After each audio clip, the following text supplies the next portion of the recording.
For the Trump and Trudeau political documentary, I'll be comparing the victory speeches of both leaders after having won the elections in their respective countries.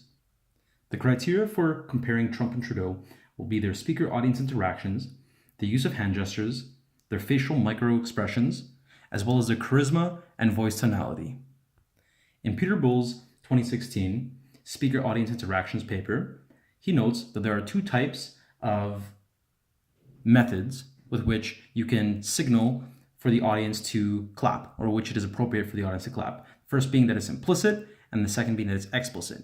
And for the implicit, there are two methods in which listing is when politicians explain multiple things, or they list multiple things, and then once they reach the final point of their list, right, that is a signal for the audience to clap, or is appropriate to clap, as well as when politicians contrast multiple ideas, and when they come to the conclusion of their contrasting, it is another implicit signal for the audience to clap.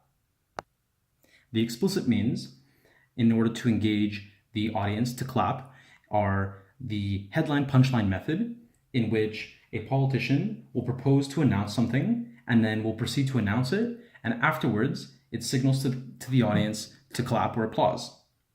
And secondly, it is the pursuit device. And the pursuit device is employed if the audience fails to recognize that a speaker has finished speaking and that the speaker is expecting for them to clap. The speaker will either say something or will put forward a gesture that encourages or signals to the audience that it is appropriate and expected for them to applause. The main takeaway being that if a politician or a speaker uses these devices effectively, then the audience is properly signaled that they are to clap, or that clapping is expected, and therefore applause is appropriate for when the speaker is finished or finishes employing these devices. In Trump's victory speech, Trump effectively uses lists and the headline punchline method in order to control the audience and in order to allow them to recognize that it is appropriate to applause. And therefore, there is no awkward applause that drowns out his voice.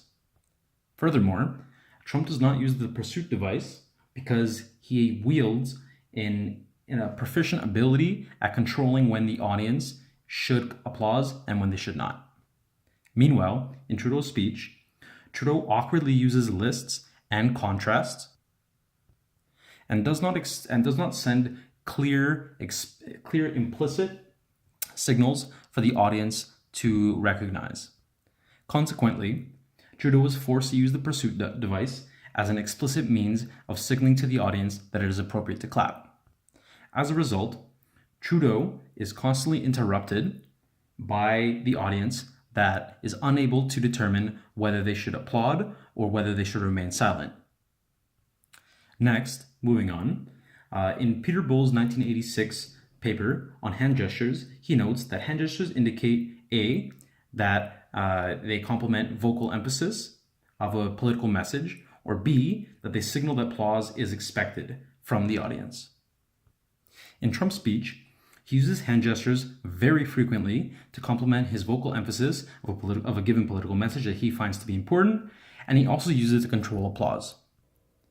Meanwhile, Trudeau does not use hand gestures whatsoever during his victory speech.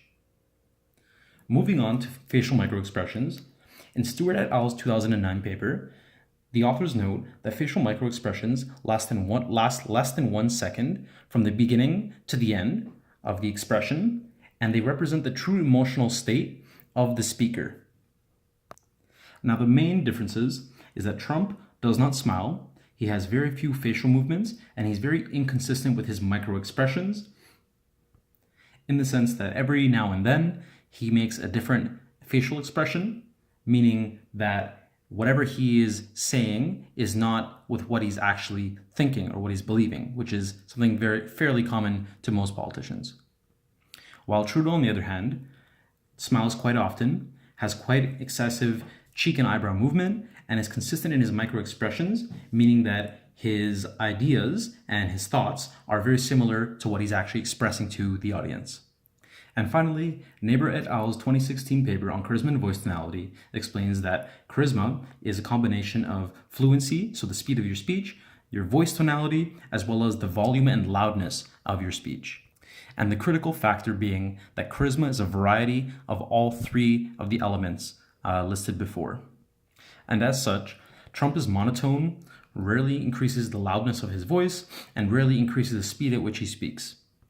Conversely, Trudeau frequently increases the volume at which he speaks, he changes the tonation, and he augments the fluency when he's speaking to the audience, meaning that Trudeau is more charismatic than Trump is as a speaker.